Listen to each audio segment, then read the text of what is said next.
오늘 함께 봉독할 하나님의 말씀은 구약성경 이사야서 제55장 10절에서 13절 말씀입니다.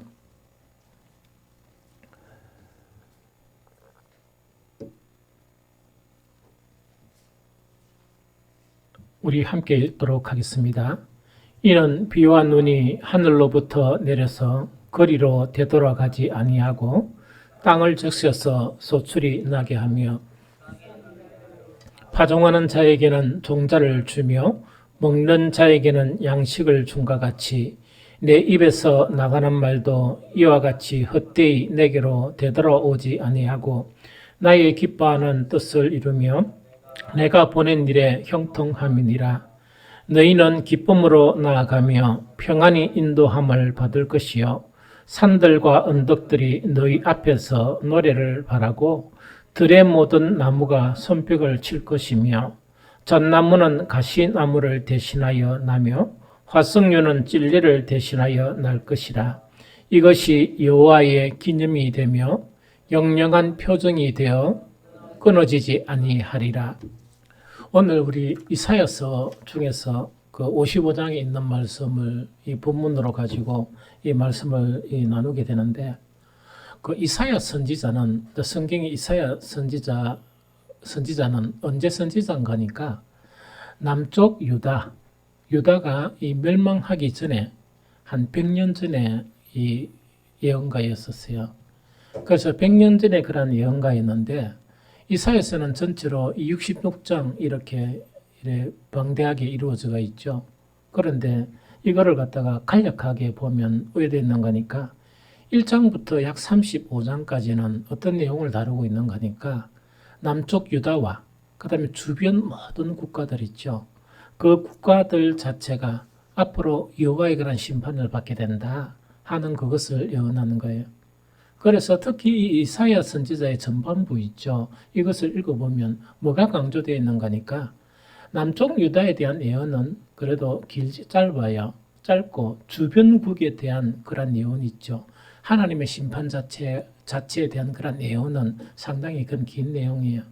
이것은 뭘 의미하는가 하니까 여호와 하나님은 단지 이스라엘의 하나님만이 아니고 전 모든 나라, 열방을 다스리는 그런 하나님이시다 하는 그 내용이에요. 그런데 그 내용을 다 읽어보면 예언대로 다 이루어졌어요. 예언대로 그 열방들이 다 이루어진 그 사건들을 우리가 이제 보게 되거든요. 그러면서 중간에 잠깐 언급되어 있는 것은 뭐냐? 남쪽 유다의 아주 위대한 왕인 히스기야 왕 자체가 북쪽 아수르는 누구를 멸망시키는가? 그 남쪽 유다의 형제와 같은 북이스라엘을 멸망시킨 그 나라예요. 이 나라가 남쪽 유다까지 멸망시키려고 이래 왔다가 그때 그 정말 이 아주 위대한 왕 히스기야 왕을 사용하셔서 하나님께서 그것을 물리쳐 버립니다. 그러면서 바로 이제 한 40장부터 마지막 장에는 어떤 내용이 방대하게 수록이 되어 있는가 하니까 장차 하나님의 구원이 임한다 이 내용이에요. 그래서 장차 하나님의 구원이 임한다는 것은 북이스라엘이 망하고 남쪽 유다가 이제 앞으로 망하게 되죠. 망하게 된 것을 미리 예언하면서 이 바벨론으로 포로가 되어 갑니다. 그러면서 항상 성경은 뭐냐? 정말 오늘날 우리에게 뭘 말하시는가? 그때 무엇을 말하는가 하는 그런 내용이 수록되어 있는데, 짧게는 앞으로 남쪽 유다가 구원을 받는데 바벨론으로부터 구원을 받는다 하는 그 내용하고, 또 길게는 뭐냐? 앞으로 예수 그리스도가 임하게 된다. 이거는 뭐냐니까 예수님께서 탄생하시기 전 약 700년 전후에 이미 예언을 한 거예요.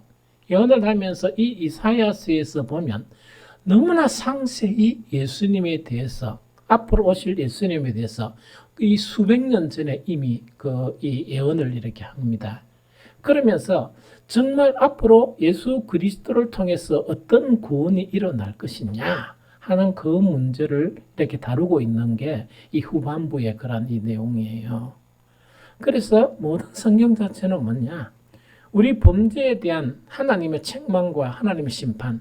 그런데 그것만 성경에 있는 게 아니고 반드시 있는 게 뭐냐?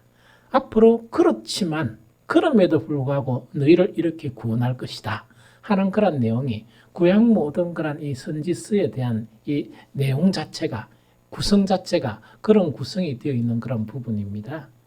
그래서 오늘날도 정말 영적으로 어두운 세대답고 우리가 인식은 하고 또 코로나 바이러스 때문에 이 고통을 받고 있는 이 세대지만 하나님은 항상 그 역사를 통해서 보시면 우리를 어떻게 다루시는가.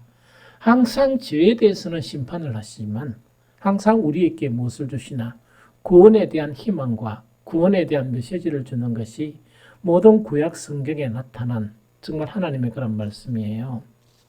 그런데 오늘 읽었던 이사야서 55장 10절에서 13절에 보면 아주 특이한 그런 상황이 있어요. 그런데 이거를 깊이 읽어보면 뭐냐? 성경 전반에 대한 부분을 우리가 다 이렇게 인식할 수 있는데 그것까지는 다 다룰 수 없을 것 같아요. 그런데 가장 핵심 내용이 뭐냐니까 하나님이 구원을 일으키시는데 장차 하나님께서 구원하시는데 그 구원이 어떻게 일어나느냐 하는 그것에 대해서 우리가 뭡니까 성경에 좀 이렇게 이 지식이 있는 사람들은 대단히 알겠지만 그냥 우리가 일반적으로 교회 다니는 사람들은 잘 모르는 그러나 반드시 알아야 되는 그 내용 자체를 이 이사야서에서 다루고 있다는 그 내용입니다. 그래서 그 내용이 뭐냐 10절하고 11절이에요.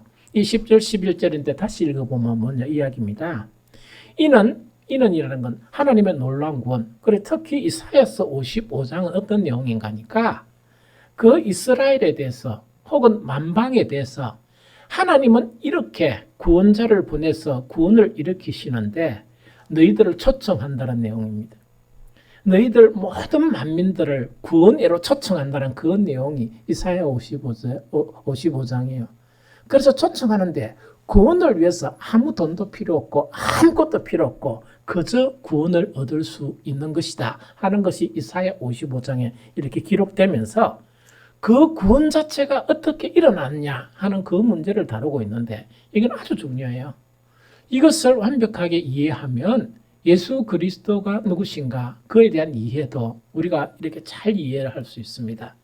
그래서 읽어보면 뭐냐 이는 비와 눈이 하늘로부터 내려서 그리로 되돌아가지 아니하고 땅을 적셔서 소출을 나게 하며 삭이 나게 하여 파종하는 자에게 종자를 주며 먹는 자에게 양식을 줌 같이 11절입니다.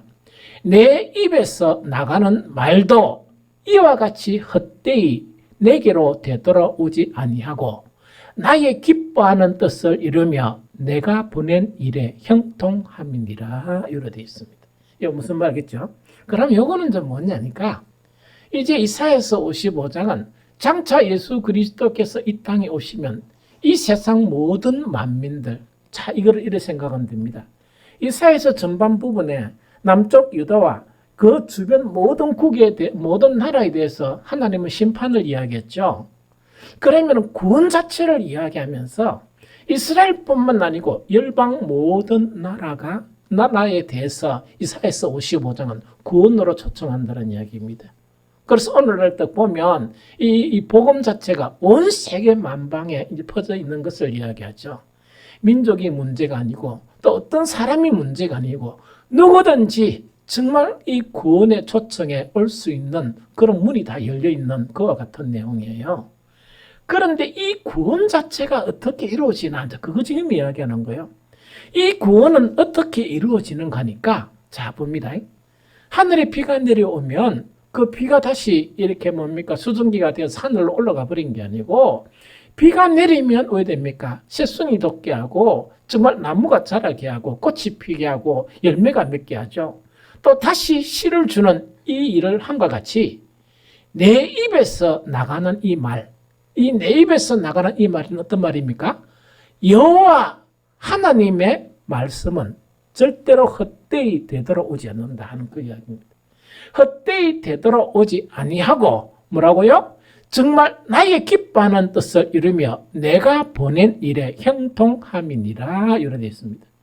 그런데 여기서 이제 개역개정 번역 자체가 이 11절 번역이 내 입에서 나가는 말도 이와 같이 헛되이 내게로 되돌아오지 아니하고 나의 기뻐하는 뜻을 이루며 내가 보낸 일에 형통함이니라 이라니까 이게 무슨 말인가 잘 모르겠죠. 그래서 이 다른 번역은 이렇게 번역이 안 되어 있습니다. 다른 여러 가지 번역은 아주 구체적으로 딱 번역이 되어 있는데 그중에 새 번역에 보면 이건 이렇게 되어 있습니다. 나의 입에서 나가는 말도 내가 뜻하는 바를 이루고 났어야, 또 내가 하라고 보낸 일을 성취하고 났어야 나에게로 돌아올 것이라, 이 말씀이에요. 그래서 우리가 지금 신앙에서요, 한 단계를 탁 올라가려고 그러면 무엇을 이해해야 되는가? 하나님의 말씀의 의미를 이해해야 돼요. 이해를 해야 돼요. 우리는 보통 하나님의 말씀 자체가 성경책이다, 또 성경 말씀이다, 이렇게 이해만 하고 있는 분들이 참 많거든요. 그래야만 예수 그리스도가 누구신지 이해가 잘 안 돼요. 그리고 진정한 하나님의 말씀 자체가 어떤 의미인지 알지를 못해요. 간략하고 쉽게 설명한 이야기입니다. 하나님은 눈에 보이시는 분입니까? 안 보이시는 분입니까? 눈에 안 보이죠. 그런데 하나님은 분명히 계시죠. 분명히 계신데 성경의 모든 부분은 하나님은 눈에 보이지 않으신다는 것은 육신의 성정, 우리처럼 이 몸 이럴 거죠. 육신의 성정을 입지 않다 보니까 우리 눈에 안 보이는 거예요.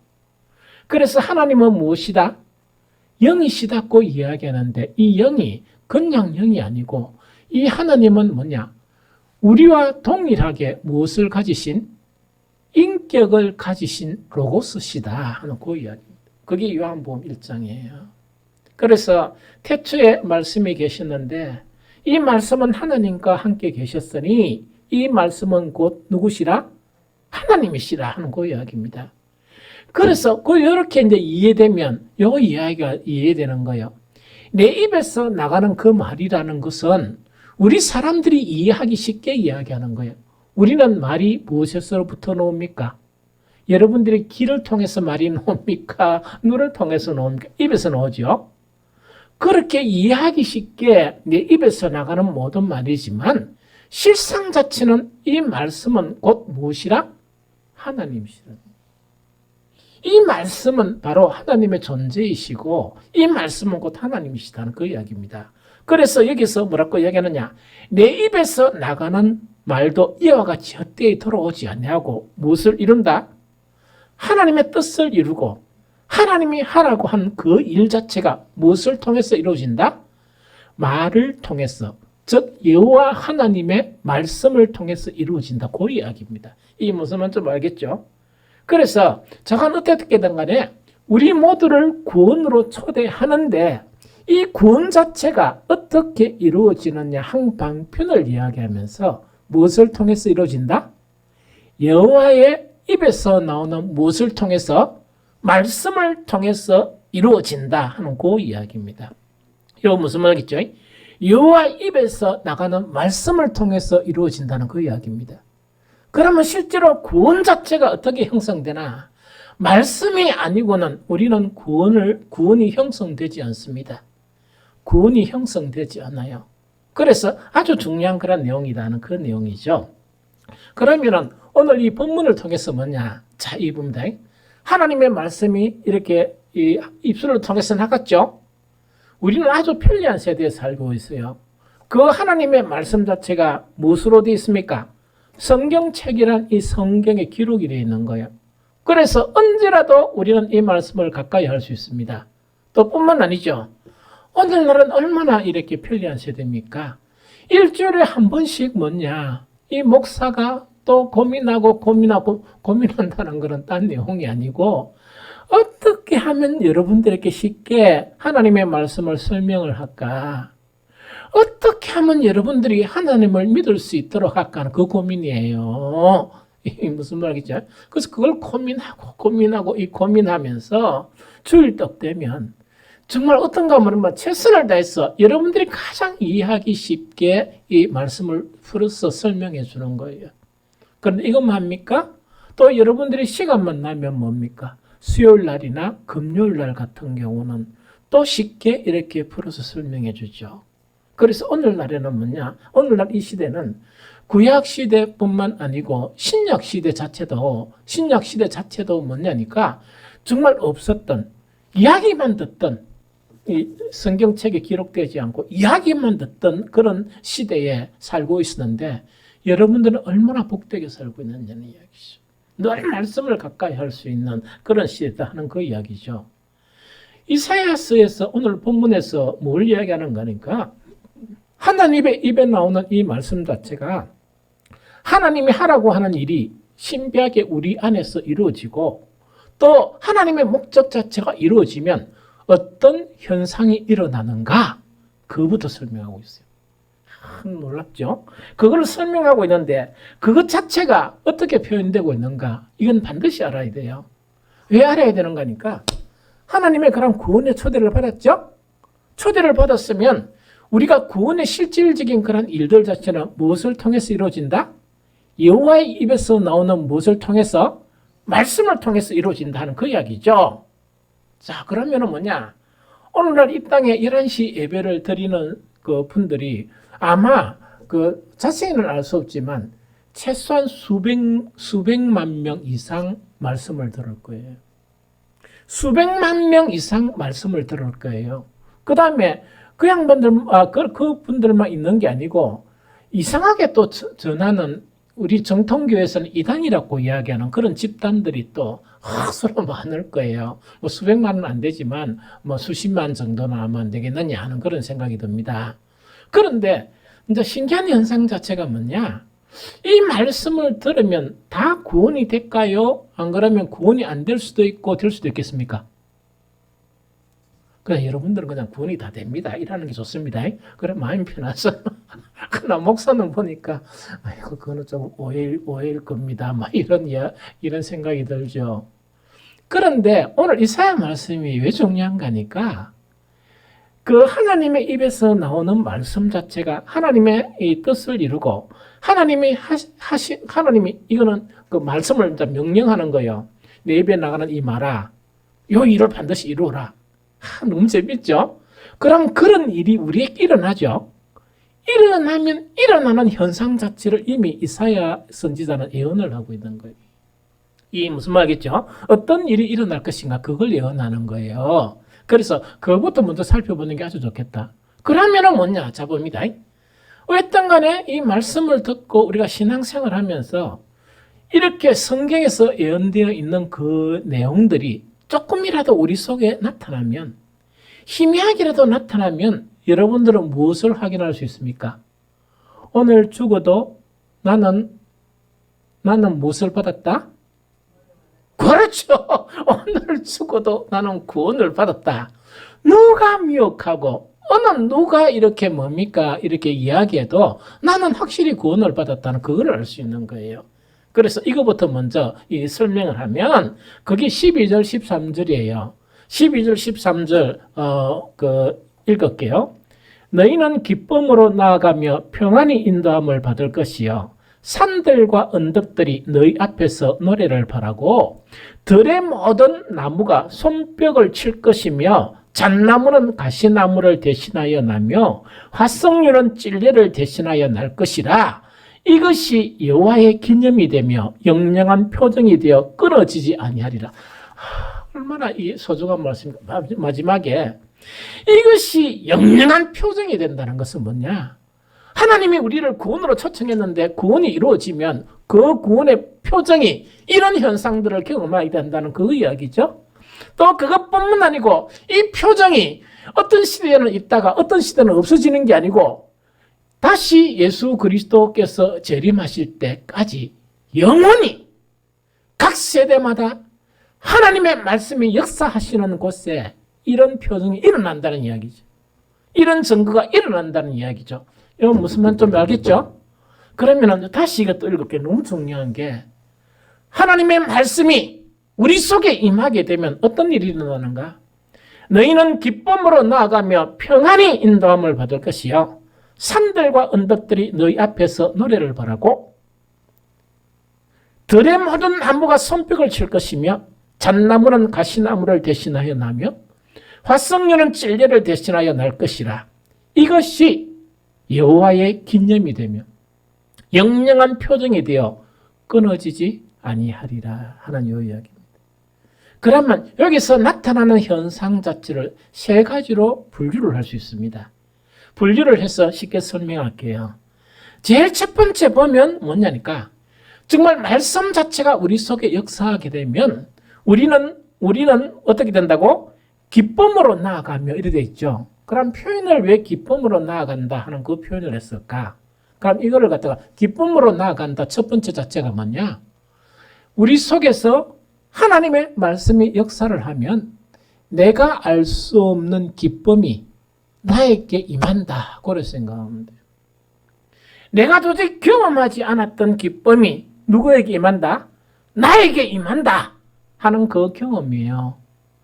별로 이 세상의 환경 자체가 나에게 변화된 게 없는데 말씀이 나에게 역사하니까 나에게 무엇이 임한다? 기쁨이 임한다 이렇게 해석하면 돼요. 그러면 왜 여기서는 기쁨으로 나아가며 이렇게 표현했을까? 그 설명할게요. 하나님의 말씀은 항상 그 시대의 말씀이 되며 하나님의 말씀은 다른 모든 전 시대의 말씀이 되는 거예요. 맞죠? 하나님의 구원이라는 것은 이 시대에서 두 가지를 이야기합니다. 한 가지는 바벨론에서 종로로 타는 너희들이 다시금 어디로 돌아온다? 예루살렘으로 돌아오죠. 그것도 이야기하고 다른 하나는 앞으로 장차 수백 년 후에 예수 그리스도가 이 땅에 오게 되면 모든 열방이 구원으로 초청을 받는다. 그 이야기입니다. 맞죠? 그러면 바벨론에서 포로로 이렇게 잡혀있다 구원을 얻는다는 것은 예루살렘으로 돌아가는 것이죠. 그래서 바벨론에 포로된 상태에 있을 때에 정말 구원의 그런 말씀, 즉 70년 후에 너희들은 다시 나온다는 그 말씀이 역사해가지고 그 바벨론으로부터 나오는데 그 포로 생활에서 나오면서 기쁨으로 나오겠습니까? 울면서 나오겠습니까? 기쁨으로 나오겠죠. 그거를 그래 표현하는 거예요. 그럼 오늘날 표현은 뭐냐니까 이 세상의 재정에 매여있던 그런 이 포로된 상태에서 우리는 기쁨으로 구원으로 나아간다 하는 그렇게 생각하면 됩니다. 그래서 어쨌든 간에 하나님의 말씀 자체가 우리에게 임하면 어떤 현상이 일어난다? 내가 알 수 없는 기쁨 자체를 갖게 된다는 그렇게 생각하면 돼요. 이거 무슨 말인지 좀 알겠죠? 첫 번째로 기쁨으로 나아간다는 게 그 이야기입니다. 그러면은 그 예수님도 이와 유사한 말씀을 하셨어요. 아까 이야기했죠. 이사야 선지자는 뭐냐? 하나님의 구원이 누구로부터? 우리는 예수님을 믿어야 구원을 얻는다. 그렇게 여러분들 다 믿고 있죠? 그거는 진리입니까? 진리 아닙니까? 진리. 그런데 그 표현을 달리 이야기하면 뭐냐? 여호와 입에 나오는 말씀이 우리에게 구원을 일으킨다. 그거하고 동일한 이야기예요. 지금 설명할게요. 왜 동일한 이야기인가? 예수님도 이와 유사한 이사야 선지자가 이야기한 이 이야기하고 동일한 이야기를 하는 거예요. 그게 뭐냐? 요한복음 15장 10절에 보면 이렇게 되어 있습니다. 내가 아버지의 계명을 지켜 그의 사랑 안에 거하는 것과 같이 너희도 내 계명을 지키면 내 사랑 안에 거하리라. 이때 계명은 뭡니까? 다른 말로 표현하면 말씀이죠? 그럼 이거 이야기입니다. 예수님이 내가 육신으로 이 땅에 왔을 때 하나님의 계명을 지켜서 하나님의 사랑 안에 거하는 것처럼 그 제자들에게 너희는 누구의 계명? 하나님의 계명입니까? 예수님의 계명입니까? 내 계명을 지키면, 예수님의 계명을 지키면 내 사랑 안에 거하리라. 이렇게 말씀하시는 거예요. 이렇게 하면서 이렇게 하면 어떻게 되는가? 즉 말씀이 우리 속에서 역사하게 되면 어떤 일이 벌어지는가 하면서 요한복음 15장 11절에는 이렇게 이야기합니다. 내가 이것을 너희에게 이르면, 내가 이것을 너희에게 이른다는 것은 너희들은 어떻게 살아가라? 내 계명을 지키며 살아가라. 그 이야기죠. 내 계명을 지켜 살아 그런 이야기입니다. 그래서 요한복음 15장 11절에 보면 내가 이것을 너희에게 이르면 내 기쁨은 누구의 기쁨입니까? 세상의 기쁨입니까? 예수님의 기쁨입니까? 예수님 안에 있는 그 기쁨이 너희 안에 있어 너희 기쁨이 충만하게 하려 함이라 이야기죠. 동일하죠. 하나님의 입에서 나오는 그 말씀이 우리에게 역사하면 무엇이 이루어진다? 우리가 기쁨을 갖게 된다는 그 이야기죠. 이걸 통일하게 뭐냐? 예수님도 너희도 내 계명을 지키면 이 세상에 있지 않은 그 기쁨을 너희도 뭐 할 수 있다? 소유하게 되는데 사람에 따라서 그 기쁨이 충만하게 정말 그 기쁨을 이렇게 경험하는 사람도 있을 것이라는 그 이야기입니다. 이해되죠? 그러면 이 예수님의 말씀 중에 물론 우리 그 말씀을 조금만 이해하는 분들은 이 말씀이 무슨 말인가 잘 알아. 그런데 우리 중에 뭐냐니까 왜 하나님의 계명을 이야기 안 하고 예수님은 탁 와가지고 하나님의 계명을 너희가 지키라 제자들에게 이야기 안 하고 내 계명을 너희에게 지키라 이렇게 이야기할까? 이게 좀 의심스럽죠. 그런데 이거는 아주 간단한 이야기예요. 자, 간단한 이야기입니다. 자, 아까도 이야기했지만은 뭐냐니까 이야기죠. 요한복음 1장 1절에 보면 하나님의 본질에 대한 설명 자체가 어떻게 되어 있는가니까 태초에 무엇이 계시니라? 말씀이 계시니라. 이때 말씀은 로고스예요. 우리는 육신이 있고 자 봅니다. 우리 인간을 이원론 혹은 사문론으로 구분할 수 있어요. 하나는 영혼이고 하나는 뭡니까? 몸뚱아리. 이 두 가지가 있어서 사람이 되는 거예요. 맞죠? 그런데 하나님은 이 육신의 몸이 계십니까? 계십니까? 없죠? 하나님은 영이시라는 것은 하나님은 인격만 가지고 계신 거예요. 그걸 로고스라고 표현해요. 그래서 요한복음 1장 1절에 태초에 말씀이 계시니란 이 말씀 자체는 이건 우리가 말이라는 그 랭귀지라는 거 있죠. 그 내용을 이야기하는 게 아니고 정말 눈에 보이지 아니하지만 존재하시는 인격을 이야기해요. 그걸 로고스예요. 그래서 태초에 말씀이 계시니라 이 말씀이 하나님과 함께 계셨으니 이 말씀은 곧 무엇이라? 하나님은 곧 말씀이시다. 이게 하나님은 곧 보이지 아니하시지만 인격이다. 그 이야기입니다. 그런데 아주 이제 신기한 것이 뭐냐? 요한복음 1장 14절에 이 말씀, 즉 하나님이신 그 말씀 자체가 무엇을 입었다? 육신을 입었다는 이야기라. 거기 요한복음 1장 14절에요. 말씀이 육신이 되어 우리 가운데 가심에 요분이 누구시라? 예수 그리스도예요. 하나님의 보이지 않는 말씀 자체가 옛날 가짜 선지자들이 너무 많다 보니까 하나님은 뭐냐? 더 이상 속지 말랐고 눈에 보이는 말씀으로 이 땅에 오신 분이 누구라고? 예수 그리스도시라. 그래서 하나님의 그러므로 하나님의 말씀은 곧 누구의 말씀이라? 예수 그리스도의 말씀이다. 하는 그 이야기입니다.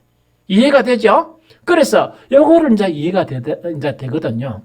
그래서 이제 어떻게 되든지 이 뭐냐니까 예수님도 뭐라고 말씀하시느냐?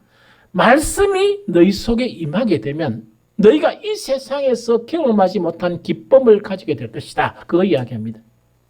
참 그리스도인들의 아이덴티티 중에 하나가 뭐란 말입니까? 기쁨이어야 돼요. 그게 뭐냐? 진정한 구원의 말씀이 임했기 때문에 그렇습니다.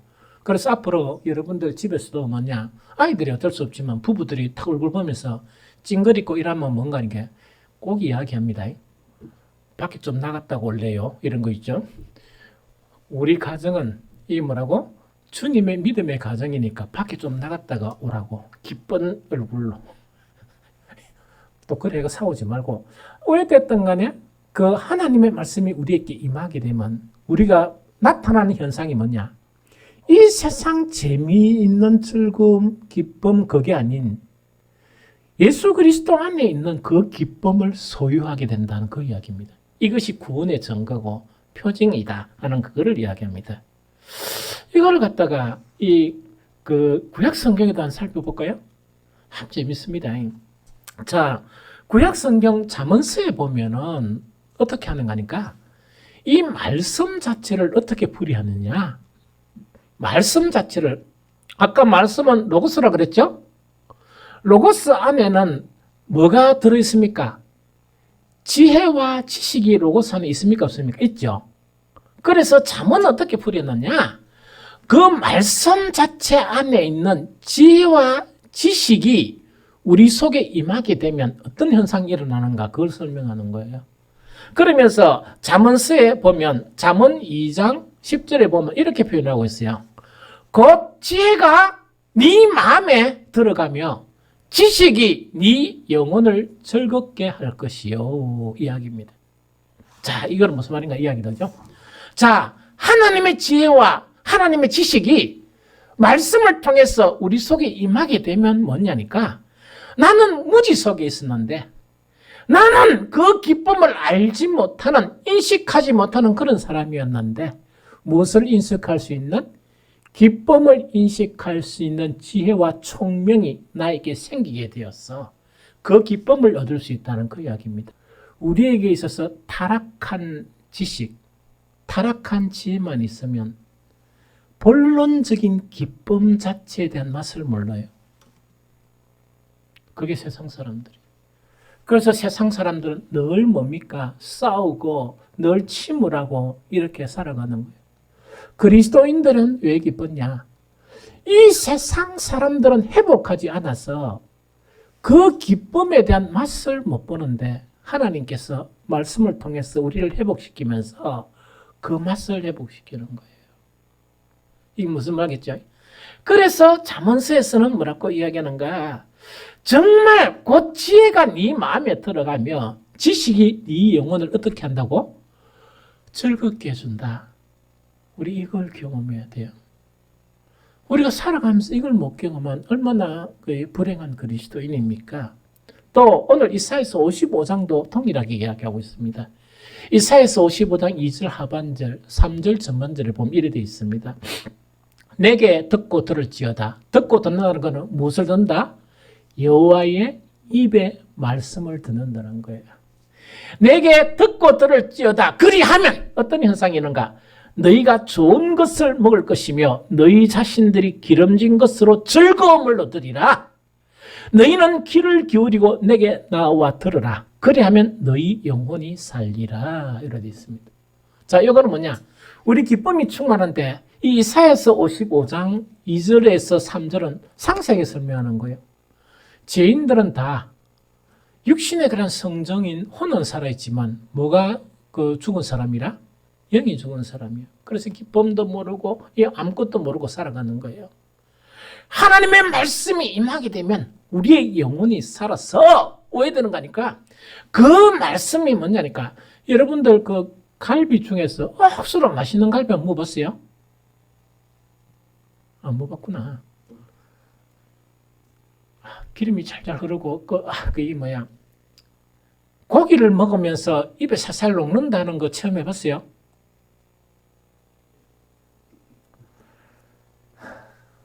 내가 우리 사모 데리고 한번 어디 갔느냐, 옛날에 내가 뭐 감독관 일을 다니다 보니까 그 회사 사장들이 억수로 맛있는 음식집들을 이래 이야기를 해주고, 그 다음에 어떤 사장들은 뭐냐니까, 고기를 먹을 때 어떻게 먹느냐, 회를 먹을 때 어떻게 먹느냐, 그걸 가르쳐줘요.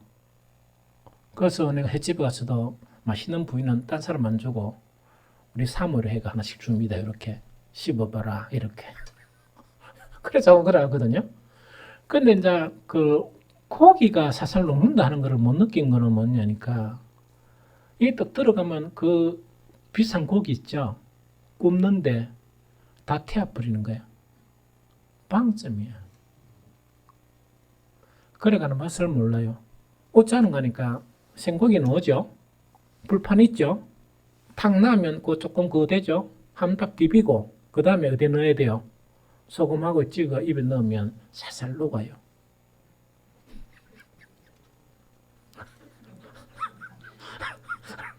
그래 안 먹고, 그렇게 앞으로 그래 안 먹는 사람들은 그 냉동고기 먹으면 돼.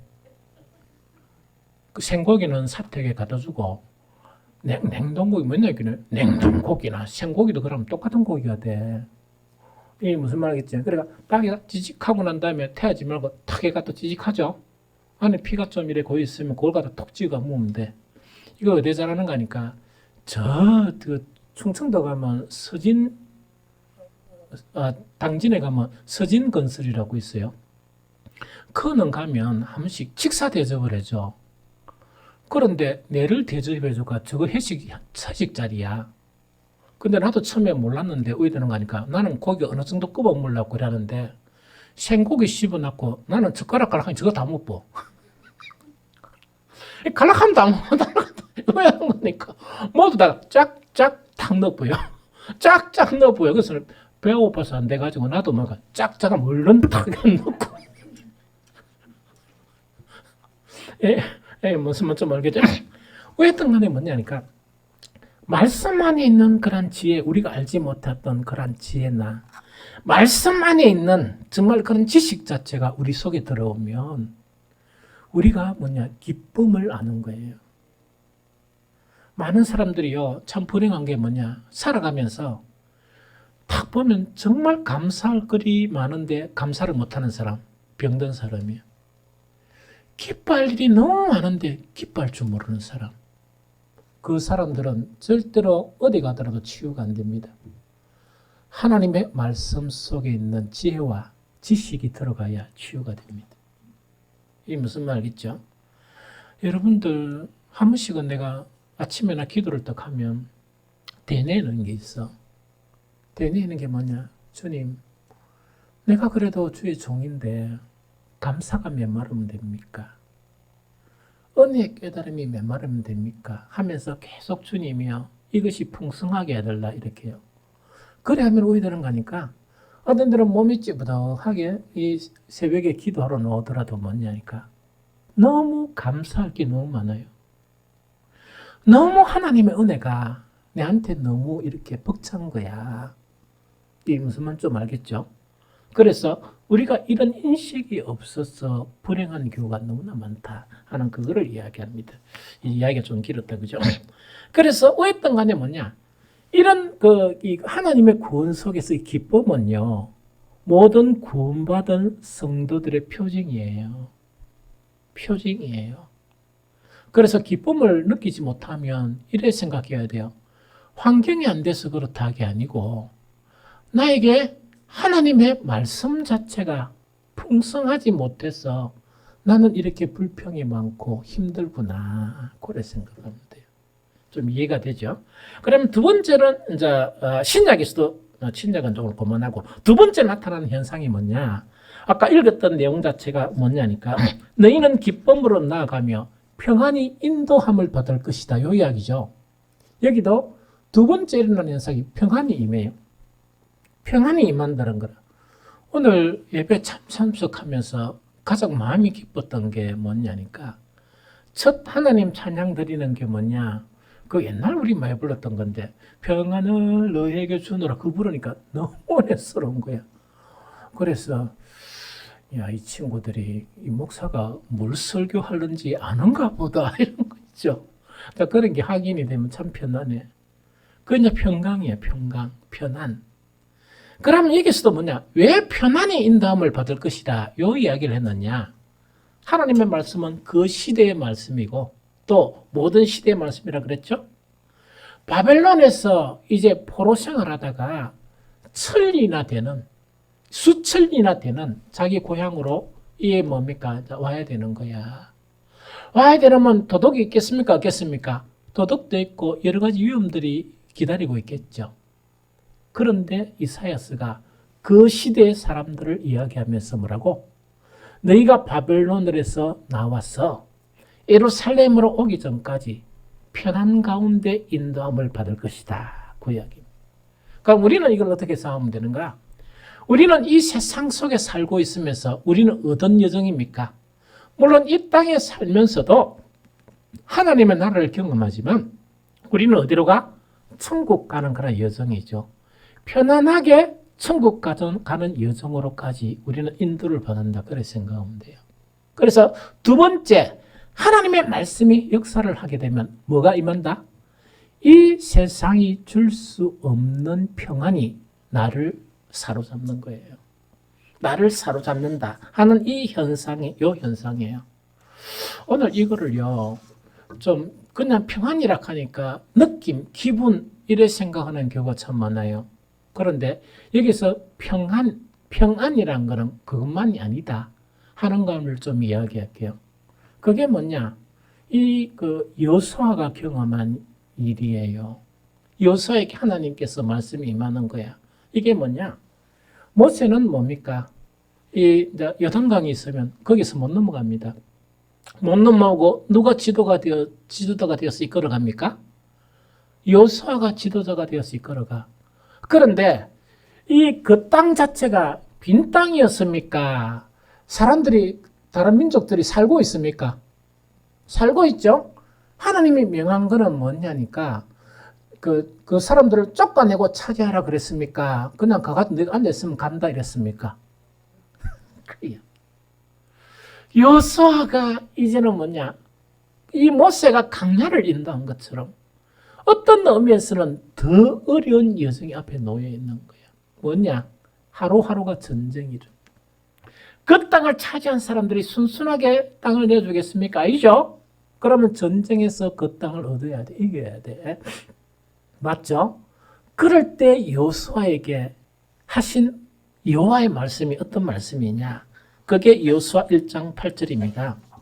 이 율법책을 네 입에서 떠나지 말게 하며 주야로 그것을 묵상하며 그 안에 기록된 대로 다 지켜 행하라. 그리하면 네 길이 평탄하게 될 것이며 네가 형통하리라. 앞으로 전쟁하는데 이 두 가지를 이야기하는 거예요. 하나는 평탄하다. 어려운 일이 없다.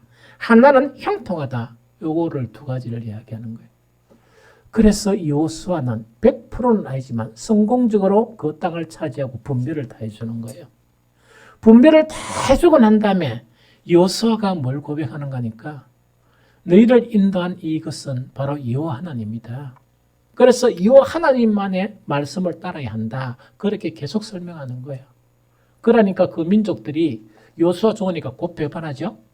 곧 배반하면서 가장 영적으로 어두운 시대인 사사시대가 들어가게 돼요.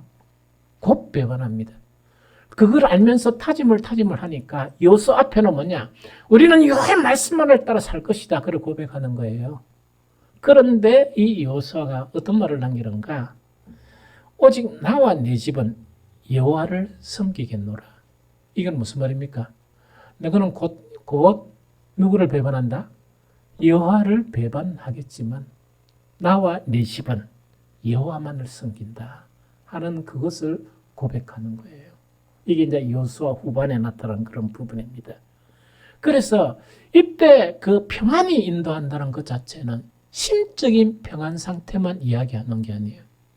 그래서 저는 목사로서 여러분들이 간절히 경험하기를 원하는 게 하나님의 말씀 자체에 순응하며 살면 여러분들의 인생 자체가 평탄하고 형통함으로 인도함을 받는구나 하는 체험을 하시기 바랍니다. 그런 체험이 있어야 믿음이 더 강해지지. 그런 체험이 있어야 여호수아처럼 뭡니까? 이 세상에 이 땅에 사는 모든 그리스도인들이 하나님을 배반할지라도 나는 여호와만을 섬기겠다 하는 그런 고백을 하는 그런 신앙이 되어지죠. 그래서 두 번째 나타나는 현상이 뭐냐? 하나는 기쁨이면 하나는 평강이에요. 이해가 되죠? 세 번째 나타나는 현상이 뭐냐? 이것도 대단해요. 오늘 읽었던 세 번째 나타나는 현상이 뭐냐? 이렇게 표현해요. 이사야서 55장 12절 중반부터 13절 전반까지 산들과 언덕들이 너희 앞에서 노래를 바라고 들의 모든 나무가 손뼉을 칠 것이며 잣나무는 가시나무를 대신하여 나며 화석류는 찔레를 대신하여 날 것이라 이렇게 되어 있습니다. 다시 읽어드릴게요. 산들과 언덕들이 너희 앞에서 노래를 바라고 들의 모든 나무가 손뼉을 칠 것이며 잣나무는 가시나무를 대신하며 나며 화석류는 찔레를 대신하여 날 것이라 이렇게 되어 있습니다. 그럼 이건 뭐냐고 이야기입니다. 모든 자연 만물 자체가 뭐를 갖다 느낀단 말입니까? 내를 너무나 환영하고 또 내를 너무 뭡니까? 내를 위해서 손뼉을 막 치어주는 그런 것을 느낀다는 그 이야기입니다. 어떤 사람은 뭐냐? 이 밖에 나가도 뭐냐니까 꽃이 피도 아무런 감정이 없고 또한 오래간만에 이 가정이 나들이를 딱 나가도 아무 감각이 없이 뭐만 찾습니까? 맛집이 어딨냐 하면서 그것 좀 구경하면 되는데 차 타고 가면 뭡니까? 이 들고 이 맛집 찾는다고 이래가지고 또 고기도 물 줄 모르면서 시커멓게 태워먹으면서 참 그 교육을 좀 받아야 됩니다. 고기 먹는 방법이나 이래가 그래 하지 말고 운전을 교대하면서 창밖에 한번 보시오. 이래 하면 뭐냐니까. 뭘 느끼는 거니까. 막 직장 생활하고 일을 하다가 딱 보니까 모든 자인이 내를 너무 환영하는 거 하는 거예요. 그게 힐링이라. 그게 회복이야. 그게 회복이고 그러면서 뭐냐. 내한테 너무 박수를 치는 것 같은 그런 거야. 이게 뭐냐. 로마서 8장에 보면 아주 그 바울이 뭐를 이야기하는가. 지금 이 시대에는 통곡하는 실체들이 있는데 그 통곡하는 실체 중에 하나가 누구라고? 자연이다. 왜? 자연은 누구의 통제를 받고 싶어? 하나님의 아들의 통제를 받고 싶은데 누구의 통제를 받고 있다고? 더러운 죄를 지은 사람들의 통제를 받고 있다 보니까 통곡을 하는 거예요. 통곡을 하면서 그 자연이 사람이 회복되어서 하나님의 아들이 되고 그 하나님의 아들의 이 통제를 받고 싶어서 통곡하고 있다. 그게 로마서 8장에 되어 있어요. 그것을 연상하게 하는 겁니다. 환경이 바뀌는 거라. 자연만 바뀌는가? 여기서 아주 중요한 게 있습니다. 잣나무는 가시나무를 대신한다 하는 그 이야기 있죠. 이게 무슨 말인가 좀 설명할게요. 뭐 딴 거는 다 시간 없으면 설명하고. 이때 여기서 가시나무라는 거는 어떤 거를 이야기하는가? 사악한 사람들 있죠. 나쁜 사람들. 가시나무는 사악한 사람들의 상징이고 잣나무는 뭐냐? 순수하고 경건한 사람들을 상징해요. 그러면 하나님의 말씀이 우리에게 임하게 되면 자연만 우리를 환영하는 게 아니고 나에게 만나는 사람, 내가 만나는 사람 자체가 순수하고 경건한 사람들을 만나고 악한 사람들을 만나지 아니한다 하는 그걸 이야기해요. 이거 정말 이거를 이야기하는 거예요. 여러분들 오늘 이 세 가지를 보니까 하나님의 입에서 나오는 그 말씀이 우리에게 임하게 되면 얼마나 영광스럽게 우리가 변하는가. 우리가 얼마나 복되고 아름답고 그런 존귀한 일이 우리 속에서 나타나는가 하는 것을 설명하는 거예요. 그래서요, 여러분들 설교는 설교로, 성경은 이렇게 이 문자로 된 그런 말씀으로 듣지 말고 이것이 하나님의 입에서 나온 로고스다. 그래서 이 말씀을 여러분들이 받아들이게 되면 이때까지 경험하지 못했던 기쁨, 이때까지 경험하지 못한 평강, 이때까지 경험하지 못했던 복된 삶 있죠. 자연조차 나를 환영하고 만나는 사람마다 어떻게 하나님께서 이런 사람을 만나게 해주실까 하는 그것을 고백하게 돼요. 우리 아이들 위해서 기도하는 거죠. 우리에게 꼬마이들, 얼라들 위해서 기도하는 내용 자체가 중에 하나가 뭐냐니까 나는 이 믿음을 가지고 기도를 하는 거예요. 우리 아이들이 악한 동무들을 만나지 않게 해달라. 악한 동무들은 우리 아이들이 자라날 때 얼씬도 못하도록 하나님 지켜주세요 하는 그 이야기라. 그래서 우리 아이들의 부모도 그 목사의 마음을 알고 성경을 알아서 아이들을 위해서 그렇게 기도해야 돼. 아이들이 막 이렇게 자라가야 되는데 이 악한 아이들 만나게 되면 렌즈는 걷잡을 수 없습니다. 그래서 하나님의 은혜로 좋은 사람들을 만나게 해달라고, 좋은 동무들을 만나게 해달라고 기도해야 돼요. 이런 아름다운 복이 우리에게 임한다 하는 그 이야기입니다. 이제 간단하게 정리할게요. 그러면 아까 이야기한 뭐냐? 내 입에서 나가는 말이 내가 뜻하는 바를 이루고 내가 하라고 시키는 그 일을 이루게 된다는 그 이야기다. 그게 무엇일까 하는 이야기입니다.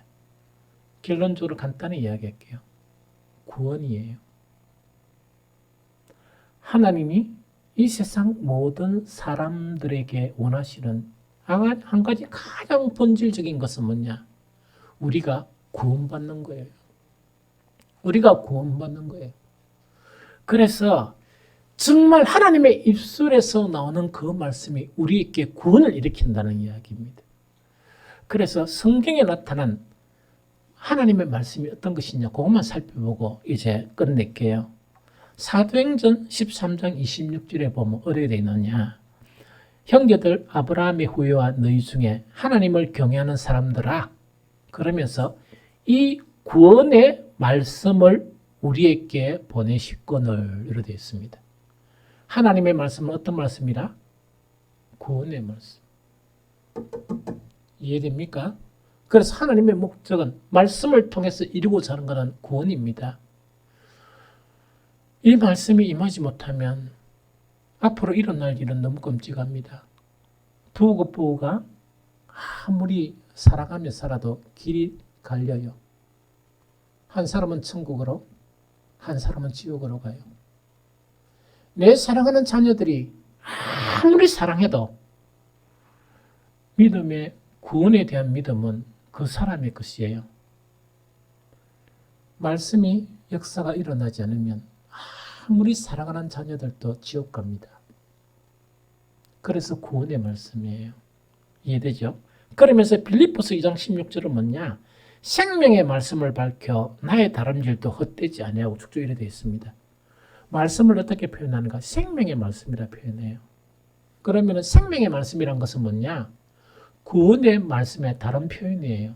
그럼 왜 생명의 말씀이냐? 성경에 보면 지옥 가는 것을 뭐라고 표현한다? 사망, 죽음이라 표현해요. 천국 가는 것을 뭐라 표현한다? 생명, 생명이라고 표현해요. 영생, 영원한 생명이라고 표현해요. 그래서 말씀 자체는 생명의 말씀이다. 한 가지 더, 시편 119편 43절에 보면 진리의 말씀이라 표현해요. 이 말은 무슨 말인 줄 압니까? 하나님의 입에 나오는 말씀인데 장차 전 시대를 통해서 하나님의 말씀을 이용하는 무리가 있다 없다? 있다 하는 것을 이야기하는 거예요. 그래서 늘 하는 이야기가 구약 시대 때 참 선지자가 많았습니까? 거짓 선지자가 많았습니까? 거짓 선지자가 훨씬 많았습니다. 어느 정도냐? 한 1대 한 100 정도 될 겁니다. 100명 중에 한 99명은 구약 시대는 전부 가짜백이에요.